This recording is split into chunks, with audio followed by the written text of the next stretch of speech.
ಬಸವನ ಬಾಗೇವಾಡಿ ತಾಲೂಕಿನ ಇಂಗಳೇಶ್ವರ ಗ್ರಾಮದ ವೀರಕ್ಮಠದ ಪೂಜ್ಯರಾದ ಲಿಂಗೈಕ್ಯ ಚನ್ನಬಸವ ಸ್ವಾಮೀಜಿಯ ಅವರ ಗದ್ದಿಗೆಗೆ ರಾಜ್ಯದ ಮೂಲೆ ಮೂಲೆಯಿಂದ ಭಕ್ತರು ಮತ್ತು ಶಾಲೆಯ ಮಕ್ಕಳು ದರ್ಶನ ಪಡೆಯುತ್ತಿದ್ದಾರೆ. ಕಿರಿಯರಾದ ಶ್ರೀ ಡಾಕ್ಟರ್ ಸಿದ್ದಲಿಂಗ ಸ್ವಾಮೀಜಿಯವರು ಮಾತನಾಡುತ್ತಾ, ಚನ್ನಬಸವ ಸ್ವಾಮೀಜಿಯವರು ಕಳೆದುಕೊಂಡ ನಂತರ ಹಲವಾರು ಭಕ್ತರಿಗೆ ಮನಸ್ಸಿಗೆ ತುಂಬಾ ನೋವು ಉಂಟಾಗಿದೆ ಅಂತ ಹೇಳಿದರು. ವರದಿ ಮೆಹಬೂಬಾ, 1X ನ್ಯೂಸ್, ಬಾಗೇವಾಡಿ.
ನೋಡಿ ಎಷ್ಟು ಹಚ್ಚ ಸುತ್ತಾಗಿ ಎಲ್ಲಿ ಬರ್ತಾರೋ ಬರ್ತದೆ ಎಷ್ಟು ಸುತ್ತ.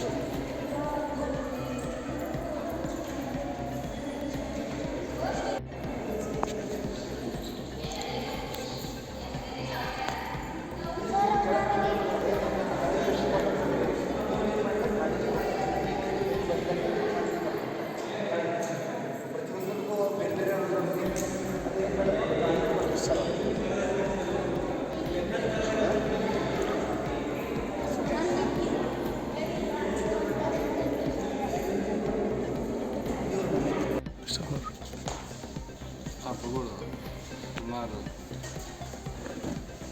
87 ವರ್ಷಗಳ ಪರ್ಯಂತರ ಬದುಕಿದರು. ಪೂಜ್ಯರಿಗೆ 2 ವರ್ಷಗಳಿಂದ ರಕ್ತ ನಾಲ್ಕೇ ಮುಂದೆ ಇಂಪ್ರೂವ್ಮೆಂಟ್ ಆಗೋದು ಬಂದು ಹಬ್ಬಗಳು ಇಂಪ್ರೂವ್ಮೆಂಟ್ ಆಗೋದು ಬಂದರು. ಆದರೆ ಮತ್ತು ಮೊದಲಿನಂತೆ ಕೂಡ ದಿವಸಕ್ಕೆ 150-200 ಕಿಲೋಮೀಟರ್ ಭಕ್ತರ ಮನೆಗೆ ಸಂಚಾರ ಮಾಡ್ತಾಯಿದ್ದರು. ದಿನಕ್ಕೆ ಜನನೂ ಕೂಡ ಬಹಳಷ್ಟು ಜನ ಪ್ರತಿನಿತ್ಯದೊಳಗೆ ಹಬ್ಬಗಳೊಳಗೆ ದರ್ಶನ ತಗೊಳ್ಳೋಕ್ಕೆ ಜನ ಬರ್ತಿದ್ದರು. ಯಾರೇ ಅವರಿಗೆ ಕಾಣಿಕೆ ಮತ್ತು ಅಕಸ್ಮಾತ್ ಫಲಪುಷ್ಪವನ್ನು ಕೊಟ್ಟರೆ ಆಗಿಂದಾಗಲೇ ಮತ್ತೊಬ್ಬರಿಗೆ ಅವ್ರನ್ನ ಕೊಟ್ಟು ಬಿಡ್ತಿದ್ದರು. ನನ್ನ ಅನಿಸಿಕೆ ಪ್ರಕಾರ 1 ತಿಂಗಳ 1.5 ತಿಂಗಳದೊಳಗೆ ಅವ್ರಿಗೆ ಬಂದಿರತಕ್ಕಂಥ ಫಲಗಳು ಎಷ್ಟಪ್ಪ ಅಂದ್ರೆ 2 ಟ್ರಕ್ ಮೇಲ್ಪಟ್ಟಿರ್ಬೋದು. ಅಷ್ಟೊಂದು ಹಣ್ಣು ಹಂಪಲುಗಳು ಅವ್ರ ಸೈನ್ ಬರ್ತಾಯಿದ್ದವು. ಅವ್ರ ಜೀವಿತಾವಧಿಯೊಳಗೆ ಯಾರ್ಯಾರು ಭಕ್ತರಿದ್ದರು ಎಲ್ಲರಿಗೂ ಕೂಡ ಆಶೀರ್ವಾದ ಮಾಡಿ ಅವ್ರನ್ನ ಕರೆದು ಆಶೀರ್ವಾದ ಮಾಡಿ ಸನ್ಮಾನ ಮಾಡಿ ಕಳಿಸಿ ಋಣಮುಕ್ತರಾಗುವಂಗೆ ಮಾಡಿದ್ದಾರೆ. ಆದರೆ ಅವರು 3-4-5 ದಿವಸಗಳಿಂದ 7-8ನೇ ತಾರೀಕಿನ ದಿವಸ ಇಲ್ಲಿ ಬಂದು ನೋಡಿ ಭಾಳ ಪ್ರಸನ್ನವಾಗಿದ್ದರು, ಭಾಳ ಆರಾಮಾಗಿದ್ದೇವೆ ಅಂತ ಹೇಳಿದರು.